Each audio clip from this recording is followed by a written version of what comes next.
Մայիսի 4-ին Մայրաթոր Սուրբ Էջմիածնում քահանայական ձեռնադրություն էր։ Նախօրեին շաբաթ երեկոյան ժամերգության ավարտից հետո տեղի ունեցավ քահանայական կոչման ընծայում։ Մայրավանքում Սուրբ Էջմիածնի միաբանների ներկայությամբ կատարվեց նորընծաների ուղղափառ հավատքի հրապարակային քննություն։ Խարտավիլակ Տեր Գարեգին Վարդապետ Համբարձումյանը վկայեց ընծայացուների հոգևոր գիտելիքի, պատրաստվածության եւ արժանինքների մասին։ Ի նշան իրենց ուղղափառ դավանության, ընծայացուները միաբերան մերժեցին եւ նզովեցին հերետիկոսներին ու հերձվածողներին, ուխտեցին հետևել Սուրբ առաքյալների, հայոց հայրապետների եւ վարդապետների հավատքին եւ ուսմունքին։ Համաձայն հայ եկեղեցու կարգի նրանք հանձն առան լինելու Տիրոջ դեսպաններն այս աշխարհում եւ բարի հովիվներ իրենց վստահված համայնքների համար։ Հաջորդ օրը Կիրակնորյա Սուրբ Պատարագի ընթացքում Գարեգին II ամենայն հայոց կաթողիկոսի օրհնությամբ Միածնաեջ Մայր տաճարում կատարվեց 7 ուխտյալների քահանայական ձեռնադրությունը։ Արարողությանը ներկա գտնվեց հայոց հայրապետը։ Պատարագիչն էր Գեղարքունիքի թեմի առաջնորդ Պարթև եպիսկոպոս Բարսեղյանը, որի ձեռամբ էլ քահանայական ձեռնադրության եւ օծման արժանացան Մայրաթորի տարբեր կառույցներում եւ թեմերում սպասավորող հոգևորականները։ Խորանին էր նաև Խարտավիլակը, որը եկեղեցու անունից խնդրում է սարկավագներին քահանայական ձեռնադրության արժանացնել։ Ձեռնադրման կարգի համաձայն սարկավագները ծնկաչոք բարձրացան տաճարի ավագ խորան։ Խորանից դառնալով դեպի հավատավոր ժողովուրդը, նրանք բարձրացրեցին իրենց ձեռքերը, հաստատելով, որ պատրաստ են ամբողջանվեր ծառայության։ Սուրբ Պատարագի ընթացքում կանոնական աղոթքների ընթերցանությունից հետո ընծայացուներին տրվեցին փիլոն եւ պատարագչի զգեստներ թագ։ Այնուհետև Պարթև Սրբազանը մեկ առ մեկ սրբալույս մյուրոնով օծեց յուրաքանչյուրի ճակատը եւ ձեռքերը, նրանց նոր հոգևոր անուններ տալով։ Հովանես Սարգսակ Ասատրյանը վերակոչվեց Տեր Սեպուհ քահանա, Հարություն Սարգսակ Մարտիրոսյանը Տեր Առեն քահանա, Հովանես Սարգսակ Փահլևանյանը Տեր Եղիա քահանա, Մկրտիչ Սարգսակ Տեր Մկրտչյանը Տեր Մաղաքիա քահանա, Եփրեմ Սարգսակ Եփրեմյանը Տեր Մխիթար քահանա, Տիգրան Սարգսակ Հակոբյանը Տեր Հովսեփ քահանա եւ Մայիս Սարգսակ Կարապետյանը Տեր Վազգեն քահանա։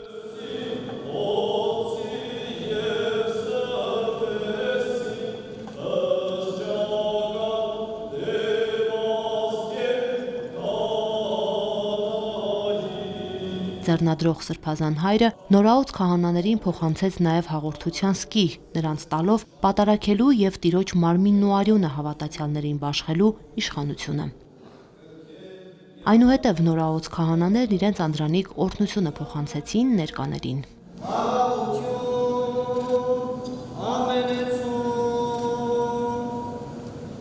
Սրբազան հայրն իր քարոզում նորաուծներին մաղթանքներ հղեց եւ անդրադարձավ քահանայության խորհրդին։ Խոսելով հոգևոր ծառայության փորձությունների ու դժվարությունների մասին, Պարթև Սրբազանը պատգամեց չընկրկել դժվարությունների առջև, քանի որ դժվարությունների մեջ են դրսևորվում անձի լավագույն որակները։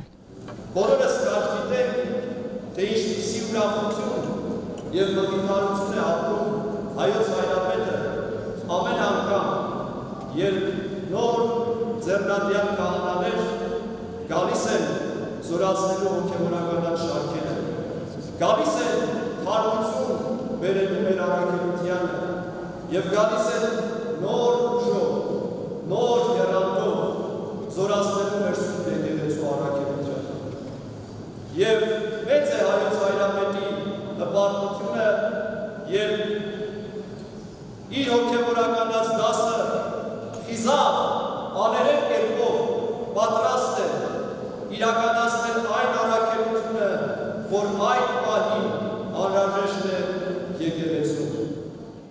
Ամենայն հայոց հայրապետի գլխավորությամբ Մայրաթորի միաբաններն ու ներկա հոգևորականած դասը բարձրացան Սուրբ խորան եւ շնորհավորեցին նորաուց քահանաներին, համբուրելով նրանց մյուրոնադրոշ ճակատներն ու ձեռքերը։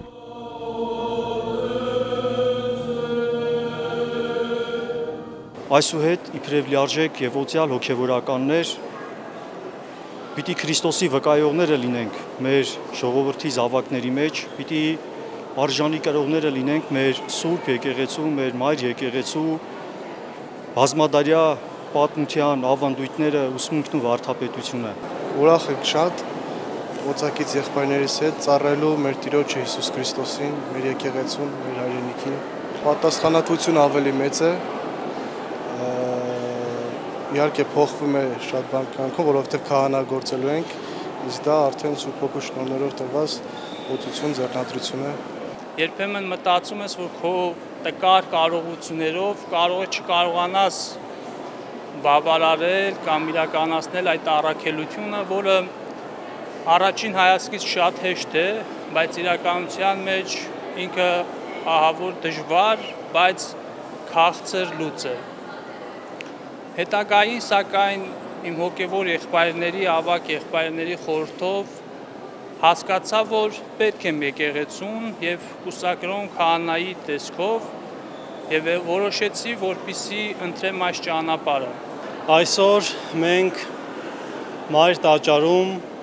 խոնարհաբար եւ ծնկաչոք կերպով Խորանի առջև երթում տվեցինք եւ ուխտեցինք, որ անձնվիրաբար կերպով ծառայսիրությամբ, անաղարտ հավատքով, անձանձրույթ աղոթքի մեջ պետք է քարոզենք Տիրոջ ճշմարիտ խոսքը մարդկանց մեջ։ Մինչև ճեմարան ընդունվելը սովորել եմ համար 2 քոլեջում, նույնիսկ ուրիշ մասնագիտությամբ, ապահովագրություն, բայց ինչպես ասում են, Աստված կանչեց, ես էլ հետևեցի Աստծո կանչին։ Նախատեսում եմ ավելի հմտանալ աստվածաշնչյան գիտելիքների մեջ եւ Աստծո խոսքի քարոզության։ Ինչու է այսքան մեծ երջանկություն, որովհետև մեր եկեղեցին 1700 եւ ավել տարիների պատմություն ունի եւ չնայած այսպես ասած իր պատկառելի տարիքին, փառք Աստծո, որ մինչ այժմ, մինչ այս պահը շարունակում է զավակներ պարգևել, հոգևոր սպասավորներ պարգևել մեր ժողովրդին եւ մեր եկեղեցուն հավատացյալ հոտին։ Նույն օրը երեկոյան Մայր տաճարում կատարվեց նաև Վեղարի տվչության արարողություն։ Տեր Սեպուհ, Տեր Մաղաքիա, Տեր Մխիթար, Տեր Հովսեփ, Տեր Վազգեն քահանաները ստացան վեղարներ եւ համալրեցին Մայրաթոր Սուրբ Էջմիածնի միաբանության շարքերը։ Կանոնի համաձայն ձեռնադրող հոգևորականն ընթերցում է աղոթքներ եւ օրհնում նոր ձեռնադրված եկեղեցականներին, հայցելով Բարձրյալի օգնությունը, Սուրբ Հոգու էջքն ու շնորհները նորաոց աբեղաների համար։ Արարողության վերջում օրհնվում են վեղարները, որոնք աբեղաները ստանում եւ կրում են միշտ ի նշան կուսակրոն քահանայության։ Արժանավոր յակության փառավորելս քեզ ընթոր եւ ընծկով այժմ Դավիթյանս հավիտենից ամեն։ Օրվա արարողություններից հետո նորաոց եկեղեցականներին ընդունեց ամենայն հայոց կաթողիկոսը։ Նորին սրբությունը փոխանցեց իր հայրական օրհնությունն ու պատգամները։ Նորաոց քահանաները Մայրաթոր Սուրբ Էջմիածնում կանցկացնեն 40-օրյա պատրաստության եւ աղոթքի շրջան, որից հետո ծառայության կկոչվեն հայ եկեղեցու տարբեր կառույցներում եւ թեմերում։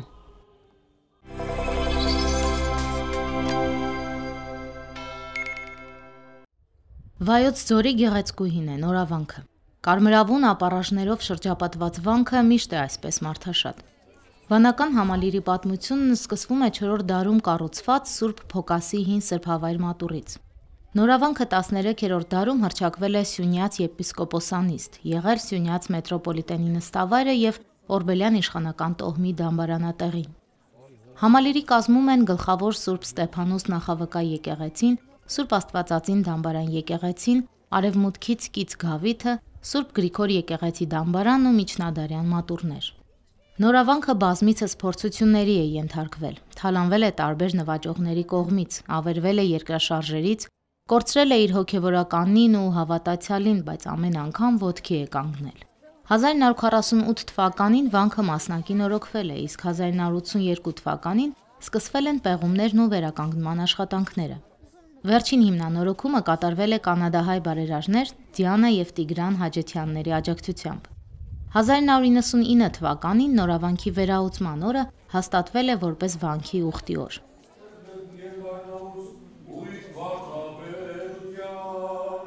Հայ եկեղեցու տոնացույցում այդ օրը համընկնում է աշխարհամատրան կամ կանաչ կիրակին եւ ավանդաբար համարվում է Նորավանքի ուխտի օրը։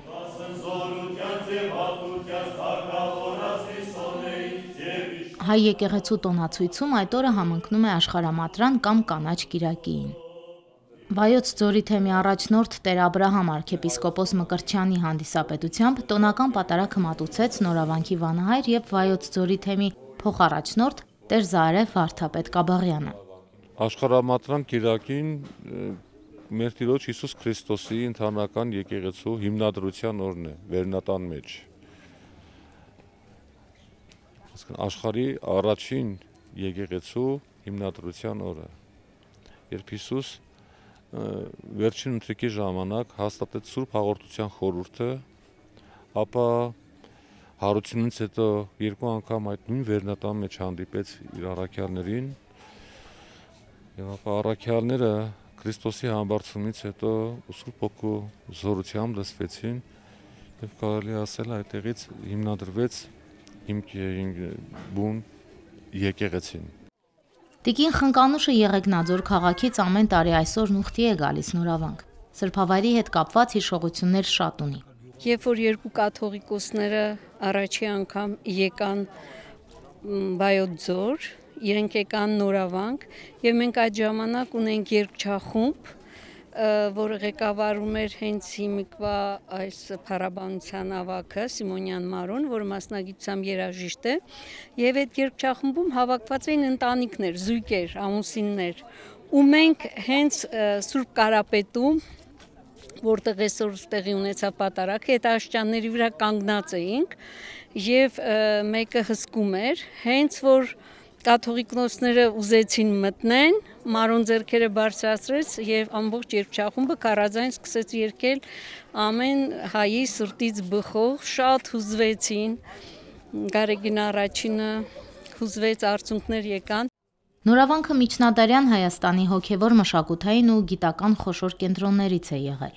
Տարեցները պատմում են, ժամանակին երբ չկային վանք տանող ասֆալտապատ ճանապարհներ, նրանք լեռներով, դժվարամատչելի ճանապարհներով էին ուխտի գալիս սրբավայր։ Նորավանքն այսօր էլ նույնքան հռչակավոր է ու սիրելի, ներառված է տուրիստական ընկերությունների, զբոսաշրջային երթուղիների պարտադիր ցանկերում։ Мы приехали в Армению, Սիրասլավ։ Յարոսլավլից ենք, հետաքրքրված ենք հայաստանյան մշակույթով, ուսումնասիրում ենք պատմական հուշարձաններն ու եկեղեցիները։ Վայոց ձորը շատ սիրեցինք կարմիր ժայռերի, հնամենի քրիստոնեական հուշարձանների շնորհիվ։ Հոյակերտ այս վանքը առանձնահատուկ էներգետիկա ունի։ Չգիտեմ, գուցե տեղանքի հետ է կապված, բայց եկեղեցու քանդակներով, խաչքարներով ու ճարտարապետությամբ հիացած ենք։ Մեզ հետաքրքրեց նաև Արենիի քարանձավը, որտեղից սկիզբ է առել գինեգործությունը։ 6 օր է այստեղ ենք, վառ տպավորություններ ստացանք։ Երկհարկ Սուրբ Աստվածածին եկեղեցին առանձնանում է Մոմիկ ճարտարապետի ձեռագրին բնորոշ նրբագեղությամբ ու վեհությամբ։ Այստեղ ամեն կիրակի պատարագ են մատուցում թեմի քահանաները։ Նորավանքը ունի հովություններ, Աղավնաձոր համայնքի եւ Ռինդ համայնքի, որ մեր հոգեորականները Տեր Ներսես քահանան եւ Տեր Արամ քահանան բարբերաբար այսքան հաճախում են այնտեղ եկեղեցում հանդիպում են դպրոցականների հետ։ Արդեն Տեր Արամ քահանա Կարապետյանը ստեղծում է երգչախումբ շուրջ 30 հոգի անոց երեխաների շփումը այսքան մեծացնում ենք, հովական կյանքը նաեւ ակտիվացնում ենք գյուղական համայնքներում, որը շատ կարևոր է։ Որտեղ ինչպես գիտեք, մեր մարզն են սահմանամերձ գոտի է համարվում եւ պետք է որ այսքան լինի հոգեպես տոկուն, հոգեպես կայուն, սերունդ պետք է դասերակել։ Բոլոր եկեղեցիներն եմ սիրում։ Պարզապես Նորավանքում մի ուրիշ զգացողություններ ունեմ, որը չեմ կարող բարձրաձայնել, դա ավելի էսպես անձնական հարթության մեջ է, բայց շատ եմ սիրում այս ձորը, լեռները, այս տեղանքը, Նորավանքը, այստեղ լրիվ ուրիշ խորհուրդ կա։ Ավանդաբար Սուրբ Պատարագի ավարտին վանական համալիրի բակում մատուցվում է սիրո ճաշ։ Նորավանք այցելած ուխտավորները համտեսում են օրհնված հարիսա եւ կանաչ ներկված ձու։ Տոնական օրն ամփոփեց սահմանամերձ Խաչիկ գյուղի ժողովրդական պարի համույթը։ Անուշ Առաքելյան, Հարություն Տոլանյան, Եկեղեցական կյանք։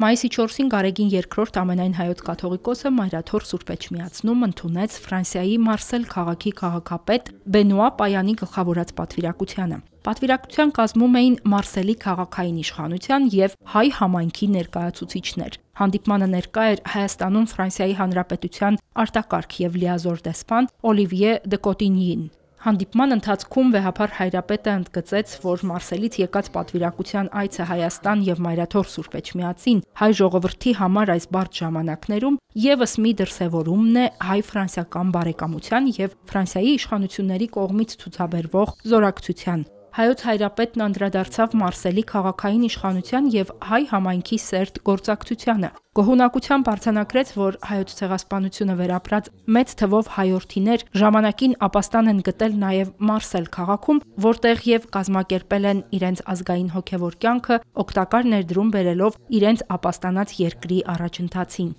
Իր հերթին Մարսելի քաղաքապետ Բենուա Պայանը շնորհակալություն հայտնելով Նորին Սրբությանը ընդունելության համար անդրադարձավ հայ-ֆրանսիական պատմական առնչակցություններին, կարևորեց տեղի հայ համայնքի եւ ազգային կազմակերպությունների ներդրումն ու շարունակական ներգրավվածությունը քաղաքի զարգացման գործում։ Քաղաքապետ Պայանը նաեւ հավաստիացրեց հայոց հովվապետին, որ անհրաժեշտ ջանքերը կգործադրվեն հայ ժողովրդի առջև ծառացած մարտահրավերների հաղթահարման ուղղությամբ։ Էրմինե Հակոբյան, Վրամ Խանամիրյան, Եկեղեցական կյանք։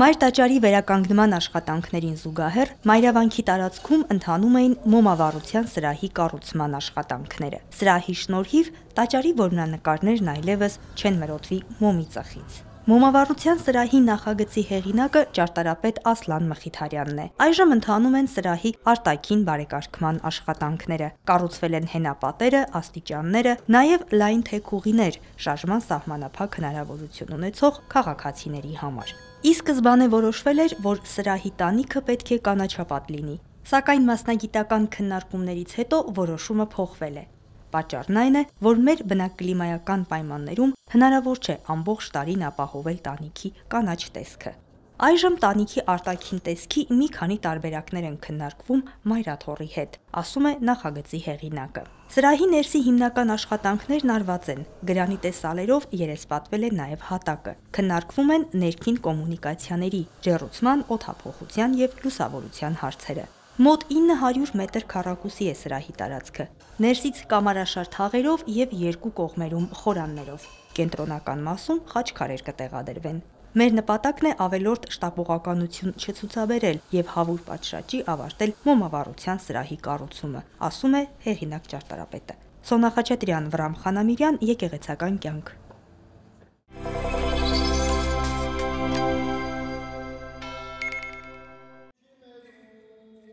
Մայիսի 4-ին Վիրահայոց թեմում խնկարկել են հայ ազգի ռուս զորավար եւ պետական գործիչ ցարական Ռուսաստանի ներքին գործերի նախարար Միքայել Լորիս-Մելիքովի հիշատակը։ Կիրակնօրյա Սուրբ Պատարագի ավարտին թեմի առաջնորդ Կիրակոս եպիսկոպոս Դավթյանի նախագահությամբ Միքայել Լորիս-Մելիքովի շիրիմի մոտ կատարվել է հոգեհանգստյան կարգ, ծաղիկներ են խոնարհվել նրա շիրմաքարին։ Միքայել Լորիս-Մելիքովը փայլուն զորահրամանատար էր, 19-րդ դարի երկրորդ կեսին մասնակցել է կայսրության մղած կովկասյան ռուս-թուրքական պատերազմներին, նաև պատրաստել է բարեփոխումների ծրագիր ցարի համար։ Թիֆլիսահայ նշանավոր զինվորականը հուղարկավորված է եղել Վիրահայոց թեմի առաջնորդանիստ Հայոց վանքի ազգային գերեզմանոցում։ Այն գոյություն է ունեցել մինչև 1939 թվականը։ Հայոց վանքը կոմունիստական իշխանությունների հրամանով ոչնչացվել է, կործանվել ու քանդվել է նաև վանքի գերեզմանատունը, որտեղ ամփոփված էին հայ նշանավոր գործիչների եւ թեմակալ առաջնորդների աջյուններ։ 1938-ին Միքայել Լորիս-Մելիքովի աջյունը հայազգի 3 գեներալների հետ վերաթաղվել է Սուրբ Գևորգ առաջնորդանիստ եկեղեցու բակում։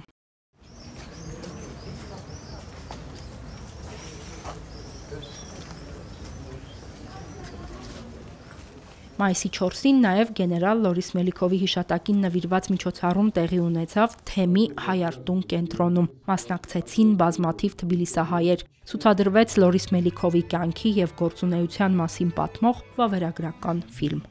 Էրմինե Հակոբյան, Սուսաննա Խաչատրյան, Աննա Մկրտիչյան, Եկեղեցական կյանք։